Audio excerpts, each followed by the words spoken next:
11 जुलाई को जनसंख्या दिवस था।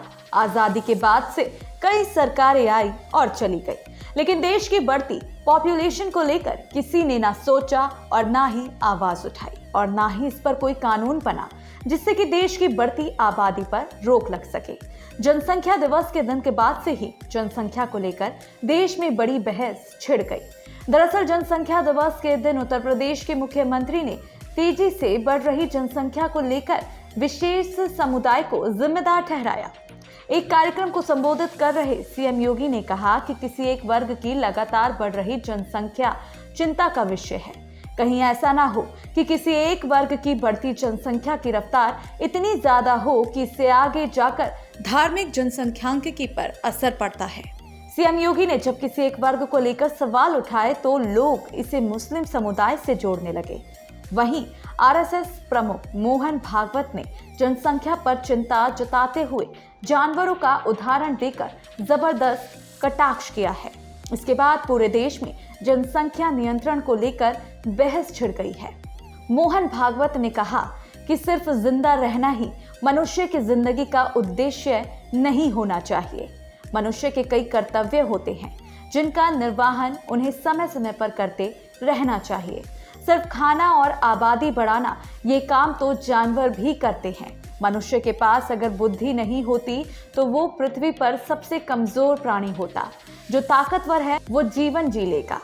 यह जंगल का कानून है, लेकिन मनुष्य की व्याख्या है कि सबसे योग्य व्यक्ति दूसरों को जीने में मदद करेगा। मोहन भागवत पेशे से पशु चिकित्सक है। 2009 से राष्ट्रीय स्वयंसेवक संघ के सर संचालक है। मोहन भागवत का जन्म 11 सितंबर 1950 को चंद्रपुर में हुआ था।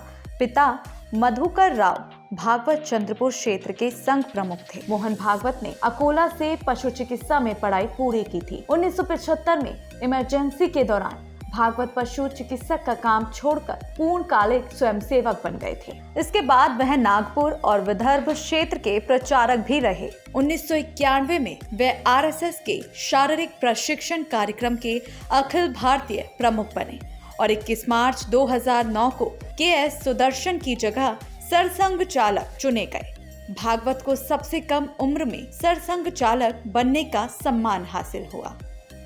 कहा केवल 2 बच्चों वाली नीति नहीं चलेगी। जनसंख्या नियंत्रण को लेकर आरएसएस प्रमुख मोहन भागवत द्वारा किए गए बयान के एआईएमआईएम के अध्यक्ष असदुद्दीन ओवैसी अब पलटवार करते हुए मोहन भागवत की टिप्पणी को गलत बताते हुए कहा कि देश में सबसे बड़ा मुद्दा बेरोजगारी पर क्यों नहीं कोई बात करता। बीजेपी पर हमला करते हुए ओवैसी ने कहा कि नौजवानों के रोजगार के मुद्दे पर सरकार का ध्यान क्यों नहीं जाता। जनसंख्या के मुद्दे पर ओवैसी ने मोहन भागवत को संविधान पढ़ने की सलाह दे दी है। उन्होंने आरोप लगाते हुए कहा कि आप इस देश को एक मजहब में तब्दील करना चाहते हैं, एक भाषा में बदलना चाहते हैं, आप इस देश को एक जैसा करना चाहते हैं, लेकिन ऐसा नहीं हो सकता और ये इसीलिए नहीं हो सकता क्योंकि भारत एक मल्टी कल्चरल देश रहा है और रहेगा। उन्होंने एक सवाल के जवाब में कहा कि अगर आपका मन करता है कि मैं कन्वर्जन करूं तो मैं कौन होता हूं आपको रोकने वाला। इसके अलावा उन्होंने कहा कि आप इसके लिए किसी से जबरदस्ती नहीं कर सकते। मोदी सरकार को सत्ता में आए 8 साल हो गया। प्रचंड बहुमत से आने के बाद भी अभी तक मोदी सरकार द्वारा भी जनसंख्या नियंत्रण कानून को लेकर कोई कानून लाने की बात अभी तक नहीं की गई है। ऐसा माना जा रहा है कि देश की आबादी इतनी तेजी से आगे बढ़ रही है कि आने वाले साल में भारत सबसे बड़ी आबादी वाला देश चीन को भी पीछे छोड़ देगा। चीन की आबादी 1.426 अरब और भारत की आबादी 1.412 अरब है। दावे के अनुसार चीन की आबादी 1.426 अरब और भारत की आबादी 1.412 अरब है। दावे के अनुसार कहा जा रहा है कि 2023 में भारत की जनसंख्या बढ़कर 1.429 हो जाएगी। अगर अभी भी सरकार जनसंख्या नियंत्रण पर कानून नहीं लाती है तो आने वाले समय में देश के लिए भयावह स्थिति पैदा हो सकती है।